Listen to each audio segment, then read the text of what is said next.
안녕하십니까? 네, God is good all the time.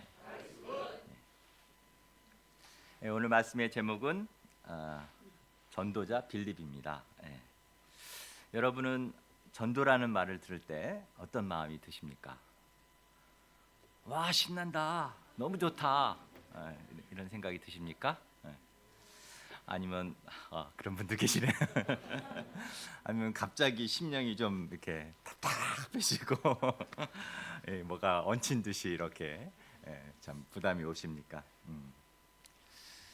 사실 구원받은 우리 모두는 전도에 대한 부담감을 안고 살아가고 있습니다.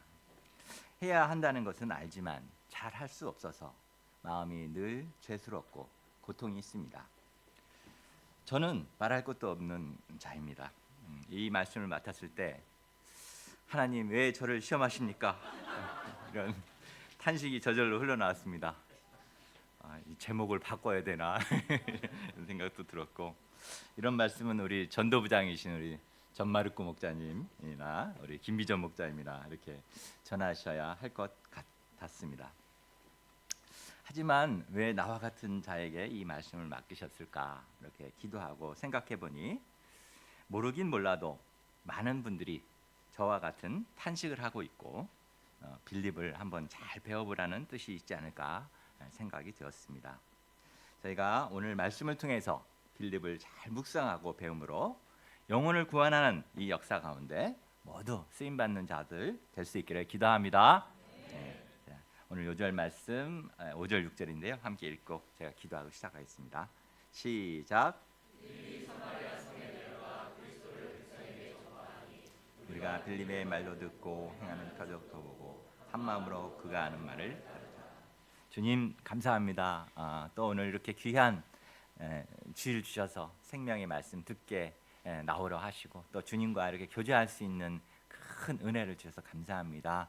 귀한 말씀이 저희의 삶의 방향이 되게 하시고 주님이 또 원하시는 말을 저희들이 따를 힘을 주님께서 말씀을 통해서 더하여 주십시오. 이 부족한 자를 세우셨으니 하나님께서 참 이 말씀을 담대히 선포할 수 있도록 성령께서 함께하여 주시기를 기도합니다. 예수님 이름으로 기도합니다. 아멘. 제1장 복음이 사마리아 땅으로 1절로부터 25절까지입니다. 지난 7강 말씀에서 저희는 스데반의 순교 사건을 공부하였습니다. 늘 은혜와 권능이 충만하여 큰 기사와 표적을 행하며 지혜와 성령으로 대적자들을 꼼짝 못하게 했던 스데반 목자님이 거짓 모함과 분노함에 찬 다수의 힘에 의해 돌에 맞아 순교하는 것을 본 예루살렘 교회 성도들은 큰 충격을 받았습니다. 그러나 그 충격은 여기에서 끝난 것이 아니었습니다. 이어서 성도들에 대한 대대적인 박해가 시작된 것입니다. 스데반의 순교와 대대적 박해의 주역이 누구였습니까? 바로 나중에 바울로 변화될 사울이었습니다. 1절 3절을 보십시오. 사울은 스데반의 죽임 당함을 마땅히 여겼습니다. 여기서 마땅히 여겼다는 것은 그냥 당연히 여겼다라는 정도가 아니라 아주 매우 기뻐했다라는 것입니다. 이후 그는 교회를 잔멸하기 시작하였습니다. 잔멸은 한자로 보면 잔인할 잔, 멸할 멸, 영어로는 broke out, destroy 이렇게 돼 있더라고요. 그야말로 아주 잔인할 정도로 심하게 핍박하였다는 것입니다. 신약에 딱 한 번 사용된 단어이고 짐승이 먹이를 붙잡고 날뛰는 모습을 의미합니다. 그는 대제사장의 허가를 받아서 크리스찬으로 의심되는 각 집을 가가호 방문하며 조사하여 의심되는 자들을 가차없이 끌어내 감옥에 가두어 버렸습니다. 자, 나 따라 해봐요. 저는 예수님이 싫어요. 예? 저는 못하겠습니다. 야, 저놈을 끌어내 감옥에 가둬라.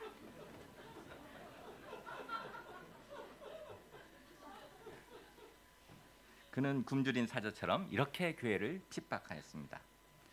그는 이렇게 강하게 핍박하면 복음의 불길은 아주 금방 사그라질 거라고 생각하였습니다. 그런데 정말 그렇게 되었습니까?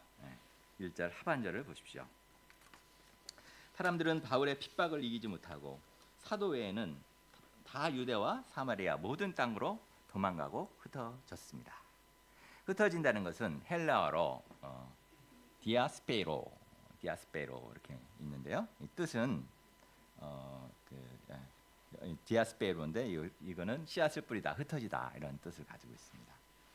여기서 흩어진 사람들이라고 하는 뜻의 디아스포라라는 말이 나왔습니다. 박해를 받아 흩어진 성도들은 곧 소멸되었습니까? 4절을 보십시오. 그 흩어진 사람들이 다 사라져 버렸다 이렇게 나왔죠? 아닙니다. 그들은 두루 다니며 복음의 말씀을 전했다고 나옵니다. 그들은 오히려 씨앗이 되어 가는 곳곳마다 복음의 씨앗을 뿌리고 다녔습니다. 타오르는 불을 몽둥이로 탁 내리치면, 그렇게 불을 끄려고 하면 어떻게 됩니까? 그 불씨가 이곳저곳을 퍼지며 불이 더 퍼져나갑니다. 그들은 씨앗과 같았고 불씨와 같았습니다. 끄려고 하면 할수록 더 번져 나갔습니다. 그 생명력을 막을 수가 없었습니다.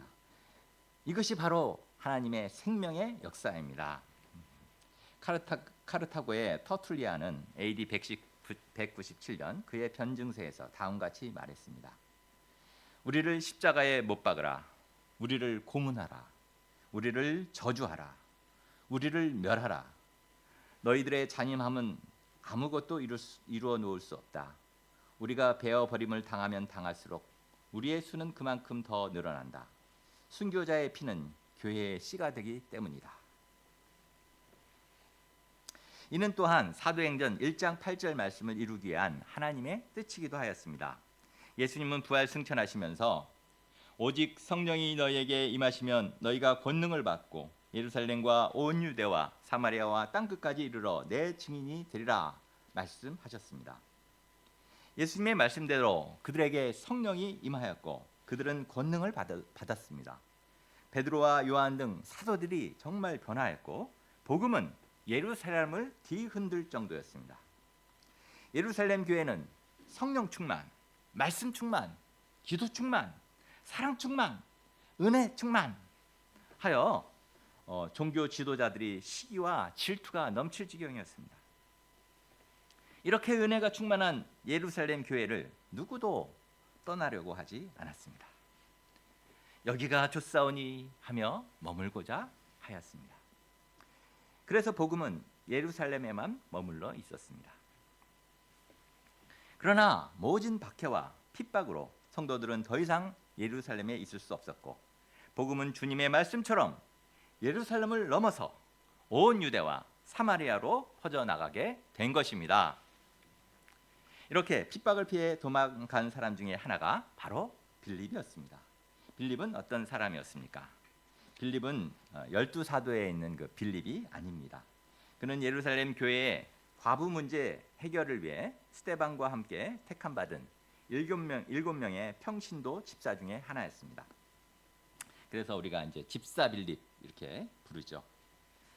빌립이 박해를 피해 간 곳이 어디였습니까? 5절을 보십시오. 그곳은 사마리아 성이었습니다.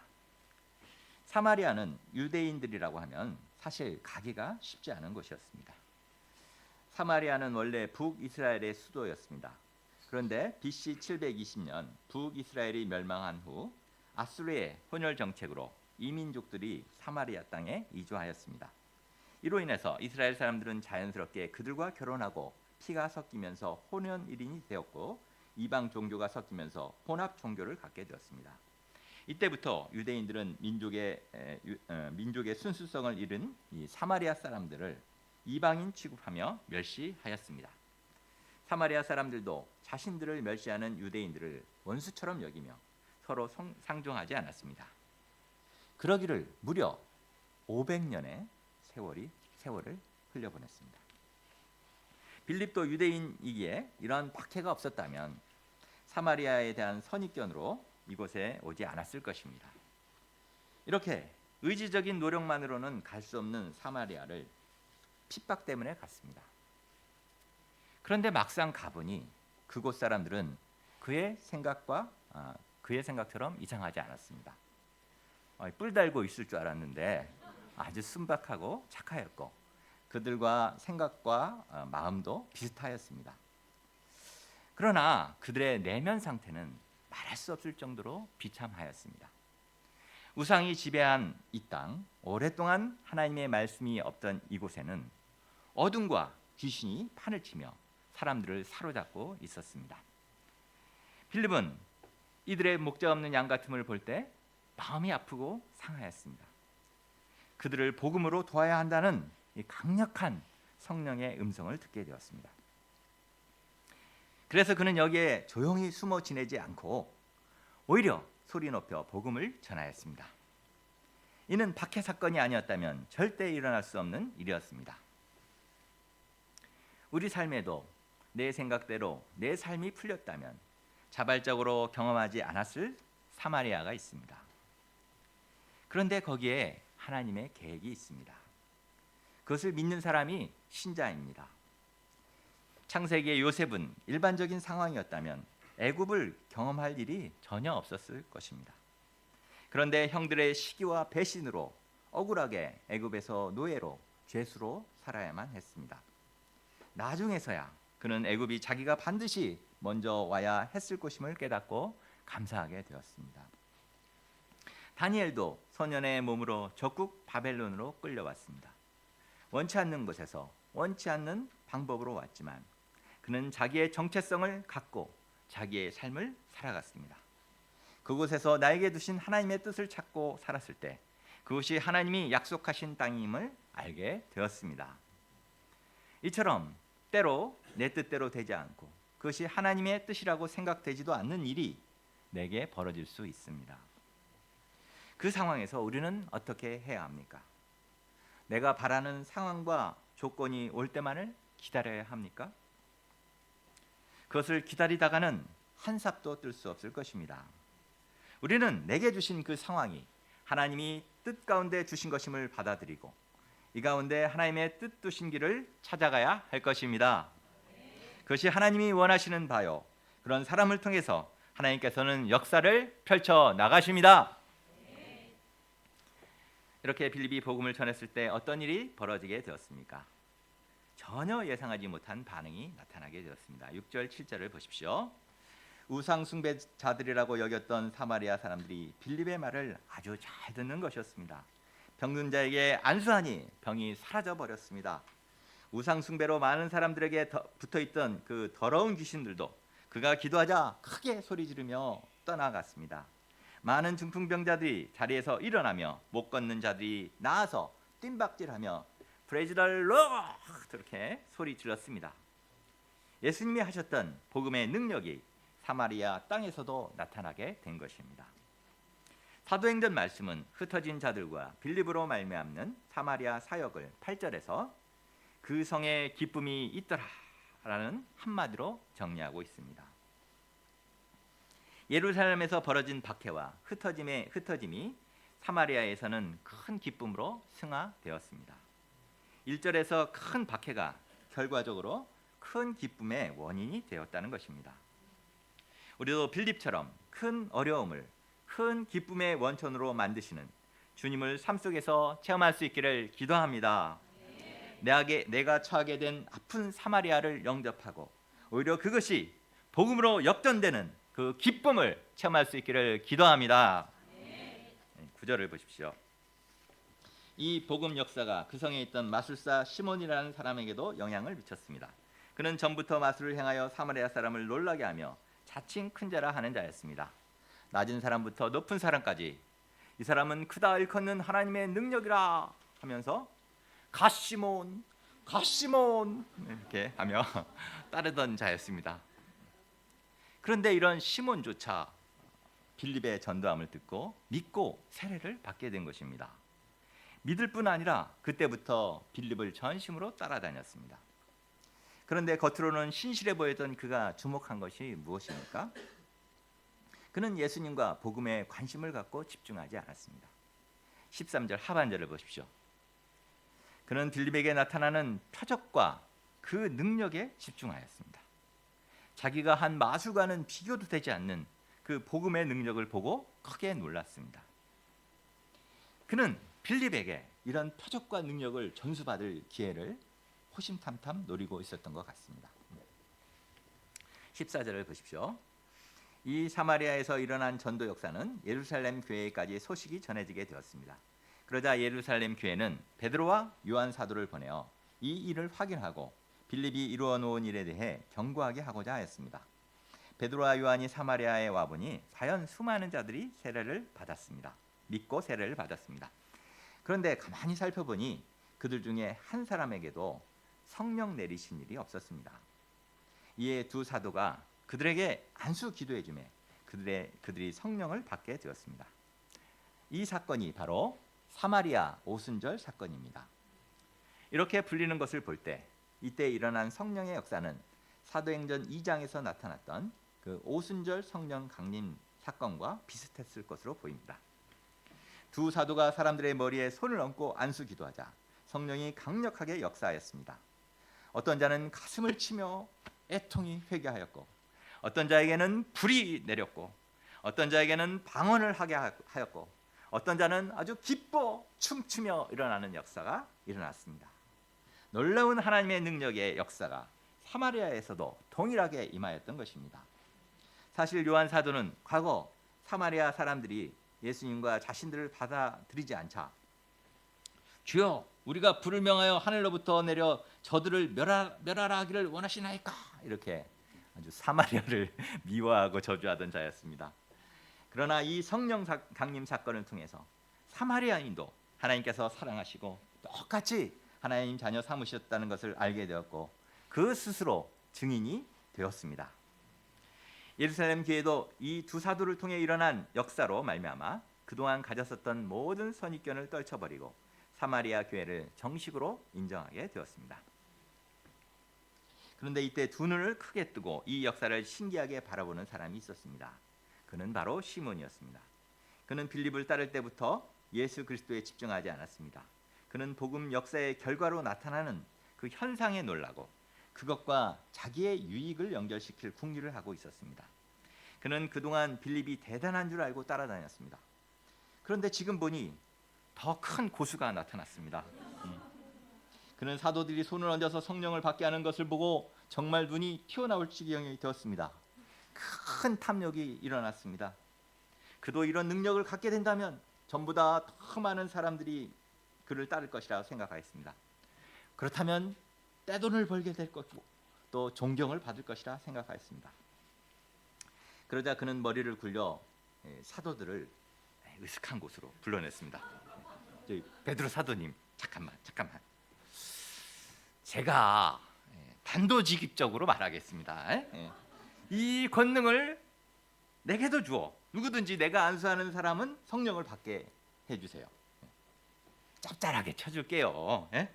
얼마면 될까요? 1,000만 원? 3,000만 원? 그는 성령의 능력을 인간이 좌지우지할 수 있다 생각하였습니다. 또 그것을 돈으로 사고 팔 수 있다 생각하였습니다. 그는 능력 얻는 일에 눈이 멀어 있었습니다. 이처럼 돈을 주고 성직을 매매하는 그 성직 매매라는 단어를 영어로는 그 사이먼이라고 이렇게 하는데요. 시몬에서 시몬 플러스 머니인가 봐요. 그죠? 그죠? 시몬에다가 머니를 더한 거네. 사이먼이 이렇게 하는데 바로 이 시몬의 이름에서 나온 것입니다. 베드로는 이런 시몬을 무섭게 책망합니다. 20절에서 23절입니다. 내가 하나님의 선물을 돈 주고 살 줄로 생각하였으니 내 은과 함께 망할지어다. 하나님 앞에서 내 마음이 바르지 못하니 이 도에는 내가 관계도 없고 분기 뜰 것도 없느니라. 그리고 그가 회개하도록 돕습니다. 그러므로 너의 이 악함을 회개하고 주께 기도하라. 혹 마음에 품은 것을 사하여 주시리라. 내가 보니 너는 악독이 가득하며 불의에 매인 바 되었도다. 베드로 사도의 기도와 성령의 능력을 보았던 시몬은 베드로의 말이 정말 자기에게 임할까 봐 깜짝 놀랐습니다. 그래서 나를 위하여 주께 기도하여 말한 것이 하나도 내게 임하지 않게 하소서 이렇게 빌었습니다. 얼핏 보면 그는 회개한 듯 보입니다. 그러나 사실은 그는 자신에게 임할 화만 피하게 해달라고 했을 뿐이지 자신의 죄를 전혀 회개하지 않았습니다. 결국 시몬은 어떻게 되었습니까? 성경에는 나오지 않지만 그 베드로 행전이라는 외경과 다른 문헌들에 따르면 그는 로마에 가서 사이비 교인 시몬교를 창설하고 교주가 되어서 하나님의 원수가 되었다고 합니다. 이렇게 큰 역사를 이루고 두 사도는 주의 말씀을 증언하여 말한 후 예루살렘으로 돌아가게 되었습니다. 제2장 복음이 아프리카로 26절에서 40절까지입니다. 26절을 보십시오. 주의 사자가 빌립에게 나타나 일어나서 남쪽으로 향하여 예루살렘에 가서 가사로 내려가는 길까지 가라 이렇게 명하셨습니다. 가만히 생각해 보십시오. 이제 첫 이방 선교가 이루어졌습니다. 사마리아에서 큰 성령의 역사가 일어나고 있었습니다. 사도들은 예루살렘으로 올라갔습니다. 지금 사마리아에서 가장 바쁘고 없어서는 안 될 사람이 누구입니까? 빌립입니다. 빌립을 만나려고 하는 사람들이 아마 줄 서서 기다리고 있었을 것입니다. 목자는 나를 찾고 나를 알아주는 양들이 있는 곳에서 목자 생활하고 싶습니다. 그런데 이때 주의 사자는 가사로 내려가라고 하십니다. 가사는 오늘날 팔레스타인 가자 지구를 말합니다. 저 아래 있죠, 가사. 지금 사마리아에 있거든요.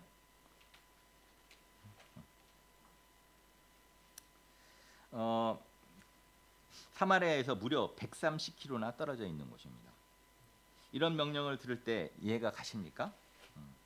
아마 보통 사람 같았으면 아니 여기 역사를 세워야죠.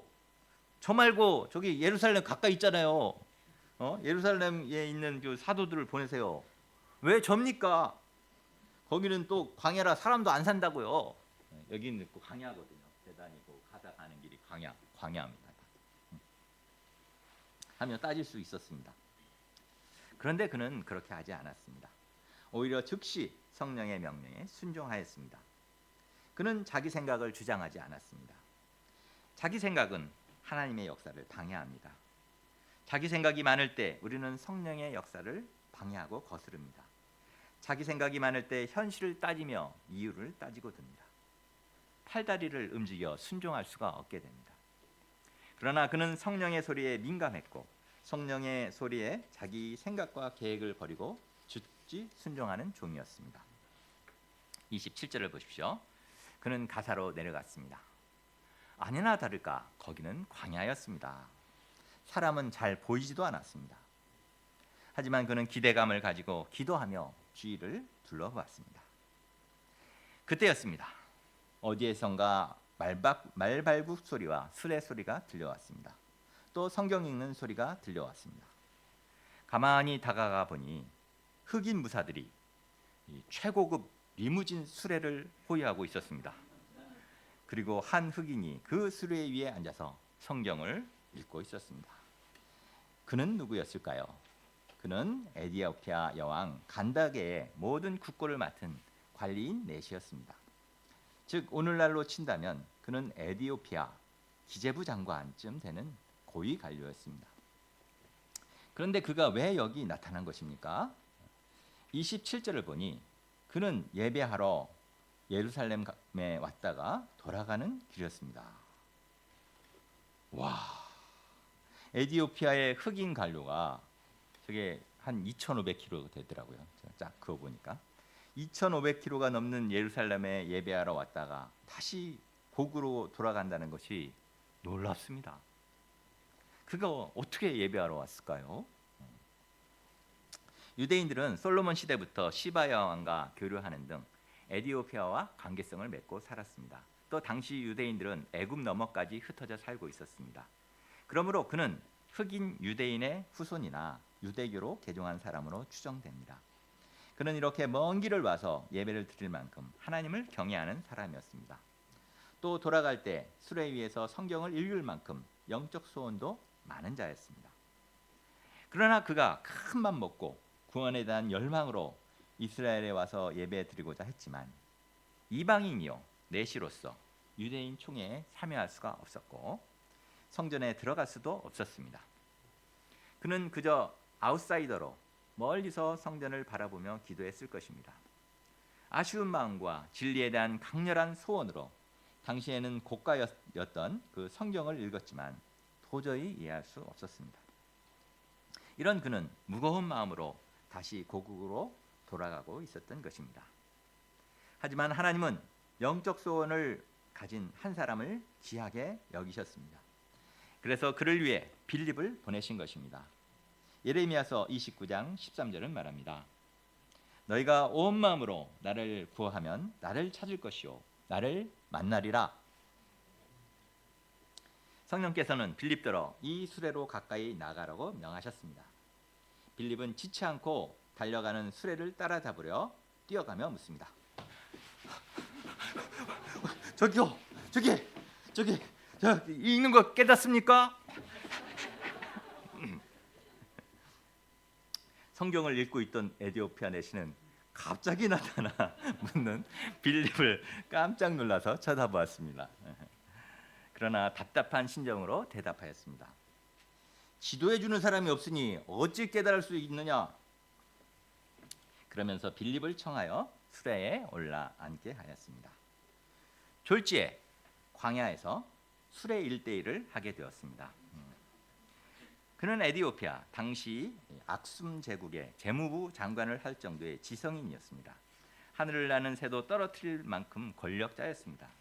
수레에서 성경을 읽을 만큼 영적 열심도 많은 자였습니다. 당시 고가의 성경을 개인 성경을 사서 읽을 만큼 부도 얼마든지 있는 자였습니다. 그러나 진리의 말씀을 읽어도 지도해 주는 사람이 없으니 알 수가 없었습니다. 구원이 그 안에 있는데도 잘 찾아낼 수가 없었습니다. 그렇습니다. 그래서 지도해 주는 사람, 먼저 은혜를 덧입은 성경 선생이 필요한 것입니다. 이 시대에 많은 선생들과 지식이 넘쳐나고 있지만 성경 외에 구원을 줄 수 있는 것이 없습니다. 더군다나 빌립처럼 또 우리 목자님들처럼 체계적으로 이 성경을 가르쳐 줄 사람이 별로 없습니다. 그래서 믿어도 믿음에 대한 확신이 없고 잘못된 믿음을 갖고도 그것이 진리인 줄 모르고 답답해합니다. 수많은 사람들이 영적 눈을 뜨지 못해서 JMS나 신천지 같은 이단 거짓 사이비들에게 그 영혼이 물려 뜯겨 죽어가고 있습니다. 그러므로 성경 선생은 얼마나 소중한 분들입니까? 우리 모임에 이런 뛰어난 성경 선생이 많이 있다는 것이 얼마나 놀랍고 감사한 일입니까? 그렇지 않습니까? 네. 그럼 당시 에디오피아 내시가 읽던 성경 구절은 무엇이었습니까? 그것은 바로 이사야서 53장 7절 8절 말씀이었습니다. 함께 읽어보시겠습니다. 시작. 그가 도살장객으로 가는 양과 같이 끌려갔고 털 깎는 자 앞에 있는 어린 양이 조용한 것 같이 그의 입을 열지 아니하였도다. 그가 굴욕을 당했을 때 공정한 재판도 받지 못하였으니 누가 그의 세대를 말하리요. 그의 생명이 땅에서 빼앗김이로다. 내시는 이 부분을 가리키며 빌립에게 묻습니다. 내가 묻노니 선지자가 이 말한 것이 누구를 가리킴이냐? 자기를 가리킴이냐? 타인을 가리킴이냐? 여러분 과연 누구를 가리키는 것일까요? 이사야일까요? 아니면 다른 분일까요? 다 같이 한번 대답해 보시겠습니다. 자, 이 사람은 하나, 둘, 셋. 네, 딩동댕동. 예수님이 맞습니다. 네. 여러분은 빌립처럼 아주 훌륭한 성경 선생이 될 자질이 충분하십니다. 빌립은 이 글을 시작하여 예수를 가르치고 복음을 가르쳤습니다. 주님께서 어린 양과 같이 우리의 모든 죄를 위해 죽으셨음을 가르쳐 주었습니다. 주님께서 부활하심으로 우리도 죄사함 받고 영원한 하나님의 자녀요 부활의 삶, 천국의 삶 살 수 있게 되었음을 알려주었고 이것은 유대인이나 이방인이나 내시나 장애인이나 민족이나 인종에 아무 차별이 없음을 말해 주었습니다. 이 말을 들었을 때 흑인이요 이방인이요 게다가 내시였던 그의 속이 뻥 뚫리고 영안이 확 열리게 되었습니다. 큰 은혜가 그에게 임하였습니다. 그는 당장 세례 받고 싶다고 하였습니다. 세례는 무엇을 의미합니까? 죄인으로서 옛자가 죽고 성령으로 하나님의 자녀로 새로이 태어난다는 것입니다. 즉 그는 예수와 함께 죽고 예수와 함께 새 삶을 살고자 한 것입니다. 즉시 그곳에 수레를 멈추고 빌립과 네시가 둘 다 물에 내려왔습니다. 성부와 성자와 성령의 이름으로 빌립은 네시에게 세례를 베풀어 주었습니다. 그렇게 갈망하던 구원의 은혜가 네시에게 임하였습니다. 찾고 찾던 구원의 기쁨이 네시에게 임하였습니다. 그는 빌립에게 감사하며 그 길로 룰루랄라 에디오피아로 내려가게 되었습니다. 그가 이후 어떻게 되었을까요? 성경에는 더 이상 기록이 나오지 않습니다. 그러나 구전에 따르면 그는 최초의 전도자가 되어 많은 사람을 감화시키고 간닥의 여왕까지 믿게 했다고 합니다. 그래서 에디오피아는 현존하는 가장 오래된 전통적 기독교 국가가 되었습니다. 우리 전 마르코 목자님의 양 그 엠마뉴 형제도 에디오피아 그 기독교 신자입니다. 또 에디오피아는 아프리카 복음의 선봉이 되어서 기독교인이 80%가 넘는 케냐와 같은 나라에도 큰 영향을 끼치는 역할을 하였습니다. 빌립은 그 후에 어떻게 하였습니까? 그는 아소도로 갔고 여러 상을 지나며 복음을 전하였고 가이사랴에 이르러 죽을 때까지 거기에서 전도 사역을 펼쳤습니다. 사도행전 21장에는 20여 년이 지난 그의 행적이 잠깐 나옵니다. 빌립에게는 4딸이 있었는데 모두 예언을 하는 하나님의 여종들이 되었습니다. 그리고 그 가이사랴에서 3차 전도 여행을 마치고 예루살렘으로 돌아오는 바울을 만나 10여일 동안 따뜻하게 돌봐줍니다. 여기 나오죠. 저 8절에 나온 게 이제 바울의 이야기거든요. 그의 친구 스데반 집사를 죽이고 그와 성도들을 모두 흩어지게 했던 원흉 사울, 그가 모진 고난을 이겨내며 죽음을 무릅쓰며 로마와 이방 곳곳에 복음을 전하는 헌신적인 사도가 되어서 다시 둘이 탁 만나게 되었을 때, 야, 어땠을까요? 그 기쁨과 감격, 참 놀랍지 않았을까요? 예, 놀랍습니다. 이상으로 빌립은 어떻게 하나님 역사에 크게 쓰임받는 종이 될 수 있었습니까? 첫째, 그는 성령에 이끌리며 순종하였기 때문입니다. 그는 처음부터 끝까지 성령의 인도하심 받는 삶을 살았습니다. 그가 어떻게 이렇게 성령에 민감할 수 있었을까요? 수시로 기도하며 그 음성을 듣고자 하였기 때문입니다. 성령께서는 그가 답답하고 어두워 헤맬 때마다 그에게 길을 보여주셨습니다. 예루살렘에서 사마리아로 갈 때도 가사로 갈 때도 그는 성령이 들려주시는 음성에 민감하였고 스스로 들려주시는 음성에 순종하여 움직였습니다. 성령께서는 우리에게도 동일하게 역사하십니다. 기도할 때 주님은 우리에게 전도에 대한 부담을 주시기도 하고 한 영혼에 대한 상한 마음을 주시기도 합니다. 도움이 필요한 사람들을 구체적으로 손을 펴서 도와주라고도 말씀해 주십니다. 모임에서 직장에서 피하고 싶은 사람에 대한 미움을 멈추고 용서하고 사랑하라고도 하십니다. 때로 그 음성은 내 생각과 다르기도 하고 때로 이해가 되지 않을 때도 있습니다. 그러나 빌립은 성령님이 알려주시는 대로 즉각 순종하는 자였습니다. 그렇다고 성령께서는 일방적으로 지시나 명령만 하는 것은 아닙니다. 성령께서는 우리의 말을 들어주시고 우리가 필요한 것을 공급해 주십니다. 지혜도 주시고 능력도 주시고 위로도 주시고 물질도 주시고 모르는 것을 알려주시기도 하고 보여주시기도 하며 필요한 모든 것을 채워주시기도 합니다. 때로는 우리와 밀당도 하시면서 깨우쳐 주시기도 하고 양보하시기도 합니다. 빌립이 남달랐던 것은 그 성령의 음성에 민감하였고 그것에 그의 삶을 즉각 순종하며 따랐다는 것입니다. 둘째, 그는 준비된 성경 선생이었기 때문입니다. 그는 사마리아에 가서도 하나님 나라와 예수 그리스도의 이름에 관한 설교를 함으로 그들이 다 믿고 세례받게 하였습니다. 수준 높은 에디오피아 내시의 질문을 받았을 때 잠깐만요, 이사야서 피스 좀 찾아보고 올게요 이렇게 하지 않고 즉석에서 답할 수 있었을 뿐 아니라 그것을 통해서 예수를 소개하고 복음을 전하여 구원받게 도울 수 있었습니다. 이는 그가 얼마나 성경 선생으로서 준비되어 있는 자인가를 말해줍니다. 셋째, 그는 편견을 극복한 사람이었기 때문입니다. 편견은 고정관념입니다. 그는 유대인으로서 사마리아인에 대한 일방적 감정과 편견이 있을 수 있었습니다. 또 에디오피아 내시는 이방인이요 흑인이요 넷이었고 고위 관직자로서 말 걸기가 쉽지 않았습니다. 또 이후에 지중해 연안 사람들을 도울 때도 다 이방인들로 나와는 다른 사람들이었지만 이들을 어렵다 안 될 것이라 하는 이런 편견을 모두 극복하고 복음을 전하였습니다. 결국 그는 최초의 이방 전도자가 되었습니다. 넷째, 그는 영혼에 대한 사랑이 풍성하였기 때문입니다. 전도는 의무감만으로 할 수 없습니다. 그가 예루살렘에서 과부들을 구제할 때도, 사마리아인들을 바라볼 때도, 구원의 지식이 없어서 고민하고 있는 에디오피아 내시를 볼 때도 그는 그들의 겉모습을 보지 않고 그 내면의 고통을 보았습니다. 예수님이 그러하셨듯 그들의 목자 없는 양 같음을 인하여 불쌍히 여김으로 그들을 사랑하고 도울 힘을 낼 수 있었습니다. 말씀을 준비하면서 저는 성령의 이끌림 바 받는 빌립에게 은혜를 받게 되었습니다. 그는 매사에 성령의 음성을 민감히 들었고 순종하였습니다.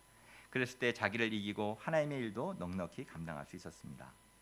믿는 사람들이 모두 그렇지만 저도 기도하면 성령의 음성을 하나님께서 들려주십니다. 그러나 저는 둔하고 고집이 세서 이런 소리를 무시합니다. 그리고 내 욕심, 내 생각이 강하여 핑계하며 이런 성령의 소리에 순종하지 않고 내 멋대로 해버립니다. 때로 성령께서는 지금 내 옆 사람에게 전하라 하시고 지금 전화해라, 침묵하라 이렇게 말씀하실 때도 있습니다. 그렇지만 저는 조금 있다가 할게요. 지금은 때가 아닙니다. 저 지금 바쁩니다. 마음의 준비가 안 돼서 어렵습니다. 각종 핑계를 대며 성령을 무시하고 살아왔습니다. 결국 지금껏 살면서 하나님께서 수많은 영혼들을 제 곁에 보내주셨지만 때를 잃어버렸고 마음을 잃어버리고 기회를 잃어버려 돕지 못하였고 때로는 내 생각대로 함으로 일을 망치기도 수시로 하였습니다. 제가 이런 악한 자기 생각만을 의지하는 죄악을 회개합니다. 빌립과 같이 성령께 묻고 성령께서 이끄시는 대로 순종하는 자가 될 수 있기를 기도합니다. 특별히 이제 은퇴를 얼마 앞두고 어떤 삶을 살아야 할까 하는 고민이 많습니다. 그런데 오늘 말씀과 같이 걱정하지 말고 성령께서 알려주시는 이끄시는 대로 살 수 있기를 기도합니다.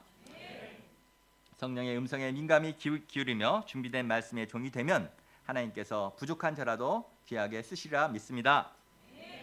결론적으로 저희가 전도자 빌립을 잘 배워서 저희에게 보내주시는 영혼들을 예수님께 이끄는 전도자들이 다 될 수 있기를 기도합니다. 특별히 이번 주에는 바이블 카페가 있고 곧 이어 4년 만에 수양관에서 열리는 대망의 여름수양회가 있습니다. 저희가 성령의 소리에 귀 기울이며 이를 섬김으로 놀라운 하나님의 구원 역사를 체험할 수 있기를 기도합니다. 기도하고 마치겠습니다. 하나님 감사합니다.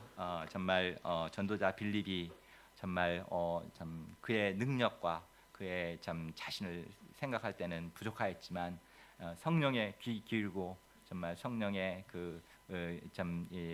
순종하였을 때 그가 정말 위대한 전도자여 많은 영혼을 주께로 인도하는 자여 모든 참 어려움을 극복하고 역사를 이루는 정말 주의 종이 됐음을 오늘 배우게 하셔서 감사합니다. 저희들도 빌립과 같이 성령의 음성을 참 의지하며 정말 참 성경상성으로 빚어지며 또 그래야 해서 주님께서 이 땅에 보내주시는 영혼들을 돕는 그런 자들이 될 수 있도록 은혜 주십시오. 귀한 말씀 감사하고 예수님 이름으로 기도합니다. 아멘.